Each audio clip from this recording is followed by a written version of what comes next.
Welcome to the June 2023 AQA Further Maths GCSE Paper 2. This is the calculator paper walkthrough. Question number 1. Cross multiplying, we get 16d minus 6 equals 15d minus 35. Subtract 15d, add 6 to both sides, d is negative 29. And that sequence there is 3.5n plus 11.5. For 2b, first negative term is going to be when 318 minus 9n is less than 0. Add 9n to both sides, divide both sides by 9, you get 35 and a bit. Will be less than our value of n, so the first value of n, the first term that's going to be negative will be the 36th term. Substituting 36 into the expression for the nth term, 318 minus 9 lots of 36 is negative 6, which is reassuringly negative. For 3, carrying out the calculation, 3 times 1 plus 5 times 4 is t, therefore t is clearly 23. And then u plus 8 is 6, so u will be negative 2. For question 4, looking at the midpoint, 1 plus r over 2 is equal to 5, times both sides by 2, subtract 1, we get r is 9. Then looking at the gradient, 6 minus k over 9 minus 1, we know that r is 9 is going to be equal to 2, times both sides by 8, and we get k is negative 10. Question 5.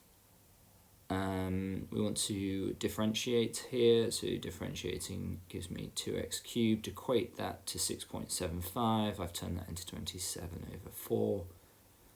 You didn't have to do that. Divide both sides by 2, cube root, and we get x to be 3 over 2, or 1.5. Question 6, the centre of the circle is negative 7, 4, and the radius is the square root of 36, which is 6. For 7a, p, well, that 0.5 is halfway between the two roots, so p is going to be 5. And the graph is above the x-axis, to the left of negative 4 or to the right of 5, so x is less than negative 4 or x is greater than 5.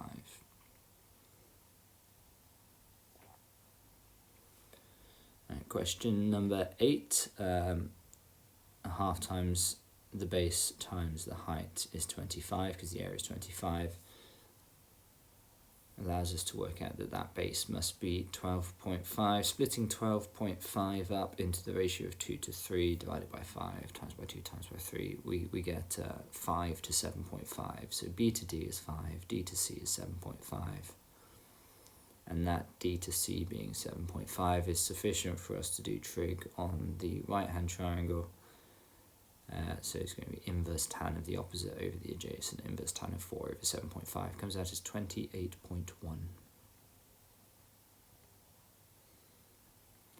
Question number 9. There are 12 edges. There's 4 of each type of edge, if you like. So we've got 4 lots of the 3x, 4 lots of 2x, and 4 lots of x plus 2y. All of those will sum to 300. And now it's a case of just expanding, simplifying, and collecting everything together, making y the subject. So 12x plus 8x plus 4x plus 8y equals 300. They add up to 24x, bring it onto the right-hand side, divide both sides by 8, simplify the fraction, we get y equals 75 minus 6x over 2, which is what the question wanted.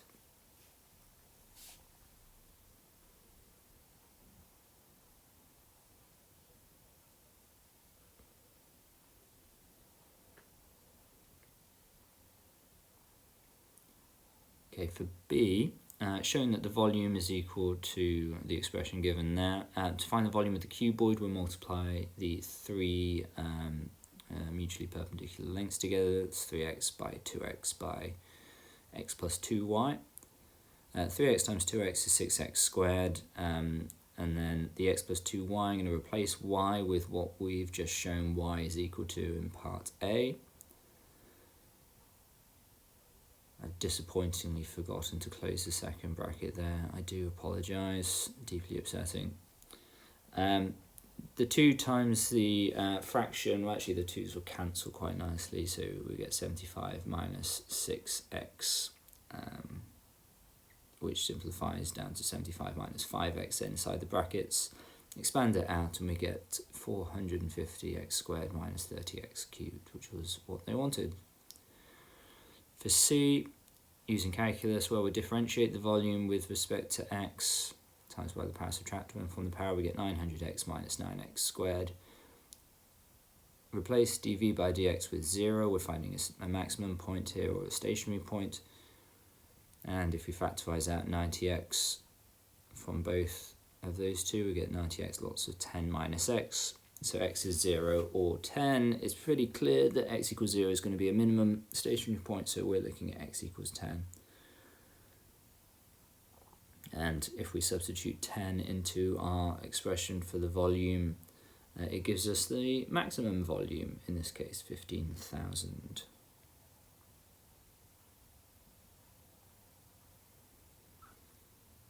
Alright, for question number 10, looking at line K to begin with, a quick rearrangement into y equals mx plus c form. We'll get y equals 4/5 x minus 17/5. So the gradient of line K, we can just read it off, is going to be 4/5. For line L, we can calculate the gradient by finding the difference between the y coordinates, the difference between the x coordinates, and dividing the difference between the x coordinates. So we get 16 minus 6 over minus 5 minus 3, or if you prefer 10 over negative 8 equals negative 5 over 4. I could at this point tick that both lines are perpendicular. I can see one's a negative reciprocal of the other. However, I've decided to show, because it wants me to show working to support my answer, the product of the two gradients is negative 1, and that is the sufficient condition for them to be perpendicular. Question 11. Lots and lots of expanding in this question. Just be careful with your powers. 6x to the 5 plus 8x cubed minus 27x squared minus 36 for the first set of double brackets, and then I've expanded out x minus 4 squared first, and then for the second line I've left the first bit alone and then multiplied each part of the right hand components by x, as you can see. And then the last step is to collect the like terms, collect together the expressions with the same components of x, and you'll end up with 6x to the 5 plus 9x cubed minus 35x squared plus 16x minus 36. And that's my answer. Question 12.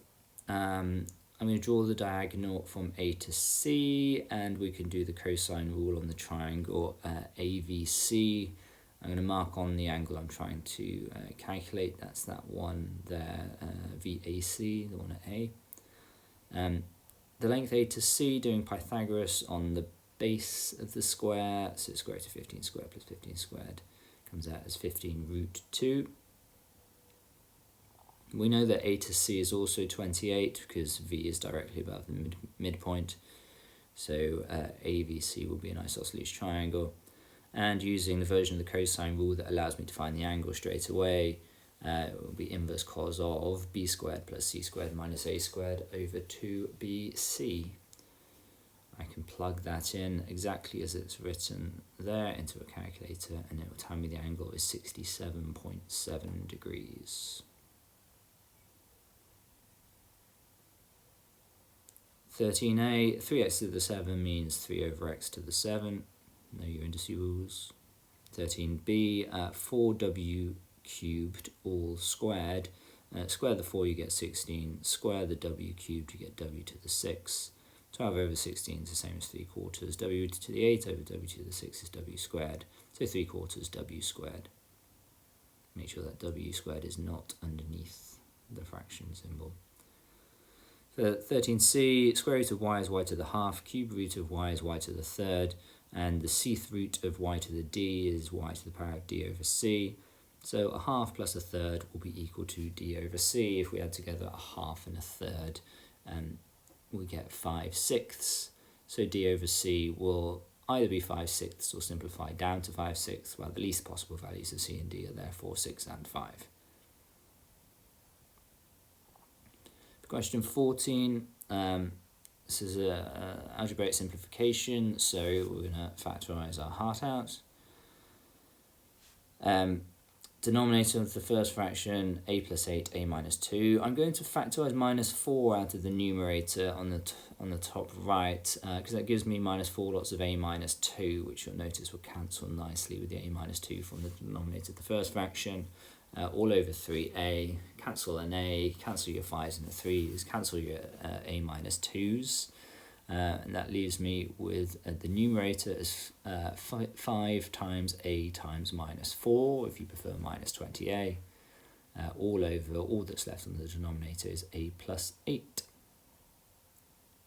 Fully simplified. Alright, question 15, the exponential equation.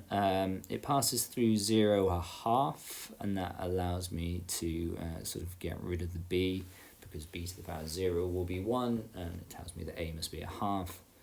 We know it also passes through 1 and 3 over 2, so I can substitute those in now that we know that a is 1/2, and from that b must be 3, and so the function g of x is going to be 1/2 times 3 to the power of x. And the question wants to know the range of the function, so the two extremes are going to be when the input is -1 and then when the input is 2. It's going to give me the lowest and highest value this function can reach, and these give me 1/6 and 9 over 2. So the range of the function is going to be between those. 1/6 is less than or equal to g of x is less than or equal to 9 over 2.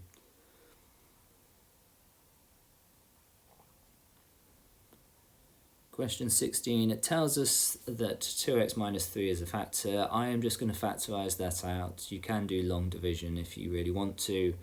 I don't. I prefer to just factorise things out and think it through.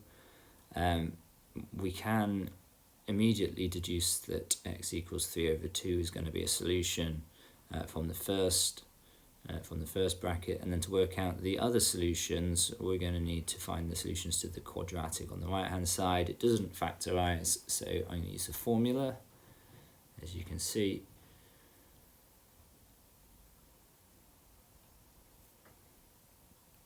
And that starts to simplify down to 8 plus or minus the square root of 40 over 6.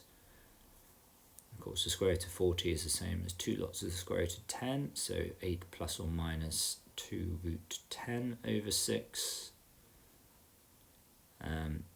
Or if you prefer, 4 plus or minus root 10 over 3. It's been fully simplified. And those, of course, are exact solutions. So the three solutions to this are 3 over 2, 4 plus root 10 over 3, and 4 minus root 10 over 3.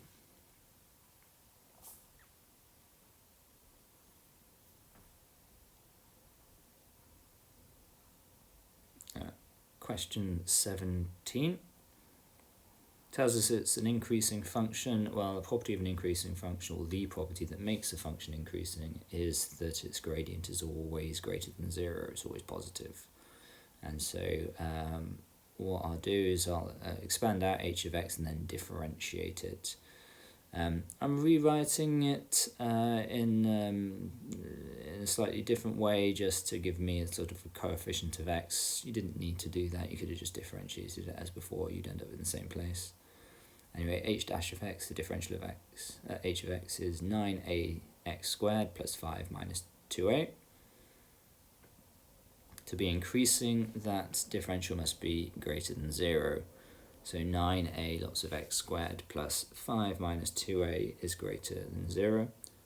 Now we know that x squared is always going to be positive. We know that a is positive, it tells us in the question. So 9a x squared is always going to be positive. So we need 5 minus 2a to be greater than 0, or 5 over 2 to be greater than a.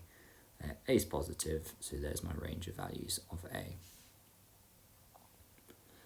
Alright, with cosine rule, you subtract one solution from 360 to get the other one, and of course if you add 360 you'll get the first, and for sine x it's going to be 90 plus the solution. Is a transformation of cosine onto sine, 90 degrees. Question 19, simultaneous equations, but in terms of a constant k. So it gives us 3x plus 4y equals k, and it gives us y equals 2k lots of x. So I'm going to replace the y in that with 2kx. 3x plus 4 lots of 2kx equals k. 4 times 2kx is 8kx. Factorise out an x. We get 3 plus 8k. And then divide both sides by 3 plus 8k, and we get our expression for x, which is k over 3 plus 8k. For y, we can work that out straight away. Now we know that y is 2k lots of x, so we can take our value of x, times it by 2k. If you jumped immediately to 2k squared in your numerator, that's absolutely fine. 2k squared all over 3 plus 8k, and there's our value for y.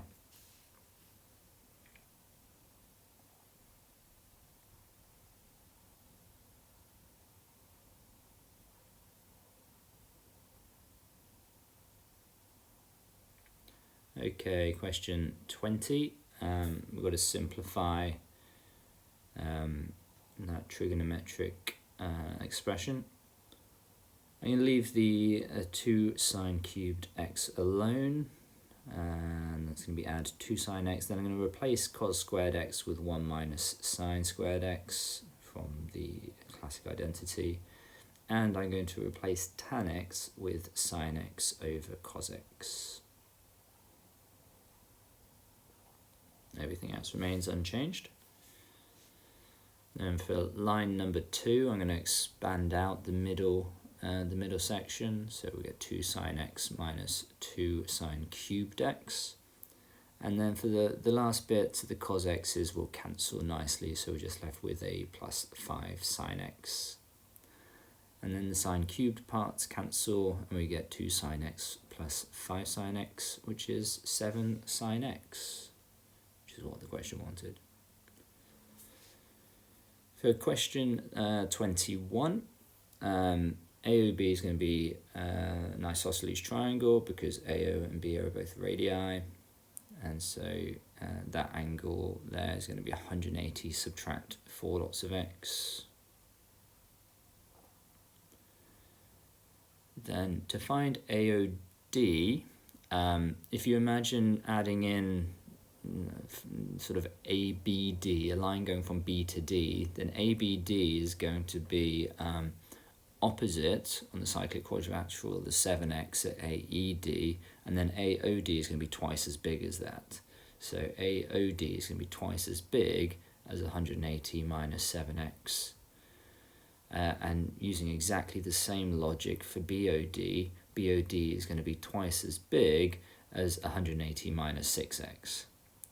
Expanding both of those out gives us AOD and BOD, and now we've got all of the angles in around a point, and so those 3 angles must add to 360 degrees.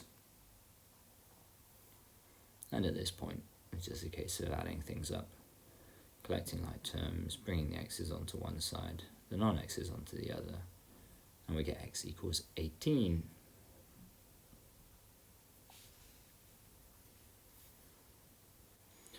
Okay, last question on the paper. Not a very nice question, this one. There are some elegant ways of doing this.